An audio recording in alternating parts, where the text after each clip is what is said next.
Something that I've been able to do over the past 10 years is focus on content and branding, and that's what's given me all the opportunities in my life. Working with a company like ours, the way that we do it is we start off with understanding what is the ideal audience and what's the status quo. So we start with that as the foundational piece of the storyline of all content. The best day to be online and creating content and doing things that generates opportunities was yesterday. Second best day is today. And that's where we're really seeing a lot of people focus, especially leaders of different companies, focus on personal branding, focus on creating content, focus on putting themselves out there where maybe they wouldn't have done that before.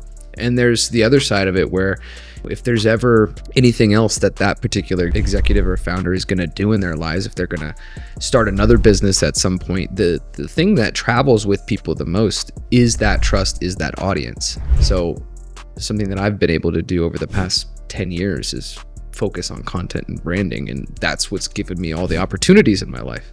You know, when you move from one place to another, you start a new business, you do whatever it is you do, you know, that is what travels with you, is that equity that you've built in the personal brand side. So what I think of when I think of business owners and executives and founders and why I help them create content in the way that I do is because I've reaped the benefits of all the things that I'm talking about in selling to them. So the best day to be online and creating content and doing things that generates opportunities was yesterday. Second best day is today. The way that I think about content production and how to make that really easy for someone who, let's say, doesn't have a ton of time to create content themselves. They don't have a strategy in place. They don't have an understanding maybe of how some of this shifting landscape is impacting things. Maybe they haven't created on LinkedIn before, or they don't understand the nuances of like the format of LinkedIn versus YouTube versus Instagram. And they don't care to be a pro at that. They just know that putting themselves out there is going to be a beneficial thing to do, whether that be for lead generation, whether that be for demand generation, whether that be for attracting new people that want to work for their business, whether that be partnerships, whether that be investment, you know, whatever the goal is. That's secondary to just understanding that this is something that they should be doing. Because what they're seeing, a lot of people that we talk to, is they're seeing people in their same industry get ahead by doing it, by putting themselves out there, by creating content. And let's say you're in that place where you don't have all the systems in place, you don't have the processes, you don't have the knowledge, you don't have the people. Well, working with a company like ours, like the way that we do it, and even if you wanted to take it and do it yourself, is we start off with that strategic narrative process. So we start off with understanding what is the ideal audience and what's the status quo, and all the different quotes that we could get from recordings with that audience, from, you know, literal things that these people have been saying, and then what are the mindset shifts that need to occur for these people to realize that they need this solution, and then what's the new way of doing it. So we start with that as the foundational piece of the storyline of all content. And having a perspective is really important. A company and a person needs to have a perspective. And then we split that up into different content pillars and decide that we're going to post about this subject, this subject, this subject. And all of that fits within the narrative. It all fits within kind of the guidelines of that we're creating for the content. And then we want to create different types of posts. We want to create posts that inspire trust. We want to create engagement style posts that are story related, that are just sharing lessons. We want to create sales posts because we want to actually get some sales. You know, we want to actually drive people down the funnel. So there's different ways that that's all done.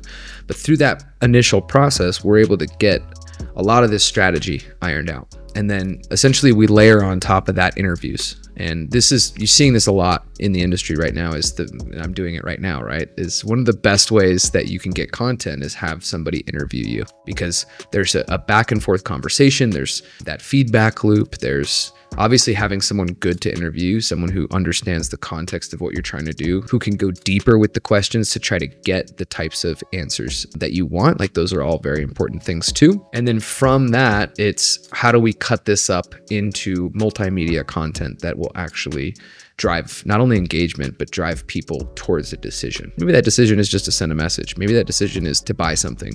Maybe that decision is just to like it. It's understanding how the different forms of content will lead people to different actions. And then on top of that, our recommendation is that you're also doing some sort of outbound activity.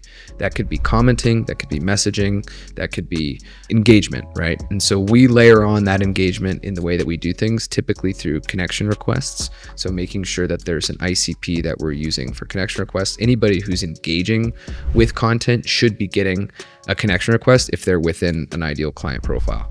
And the sooner the better, right? You want to have that be happening with minimal latency between them liking, sharing, commenting on a post, and then receiving a connection request, because you can have someone who's maybe a marketing qualified lead who's raised their hand by saying, I like this post. You turn them into a sales qualified lead through an effective direct message that says, hey, I saw that you liked this, and start the conversation. And then now that you're a few messages in, you might recognize that they want to have a demo of the product, or they have another interest in what it is that you do. So it's just building an ecosystem where, for a person who's an executive, for a person who doesn't have a ton of time, for a person who doesn't know the strategy, they don't have to think about it. I mean, granted, the people that are the most successful with us are very involved in the process, meaning they're involved in wanting to see, wanting to give approvals on the content and wanting to give us feedback on how the content sounds like them.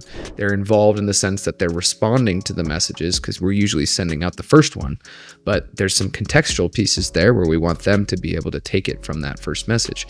So what we found is that works really well depending on the product and service. We tend to think that it's helpful for most people, most business owners, to have a strategy that's similar, but the expectations for results can be very different depending on what stage the company's in. If the company's in a stage where there's not product market fit and they're really trying to figure out their messaging, and they have a sales problem where they don't have a clear customer journey, this kind of thing is not going to bring leads. It might bring more awareness. It might bring some demand. It might bring, some recognition on the brand side. But it's really important that people understand and know what to expect what they're going to get out of organic content efforts based on where the stage of their company is in.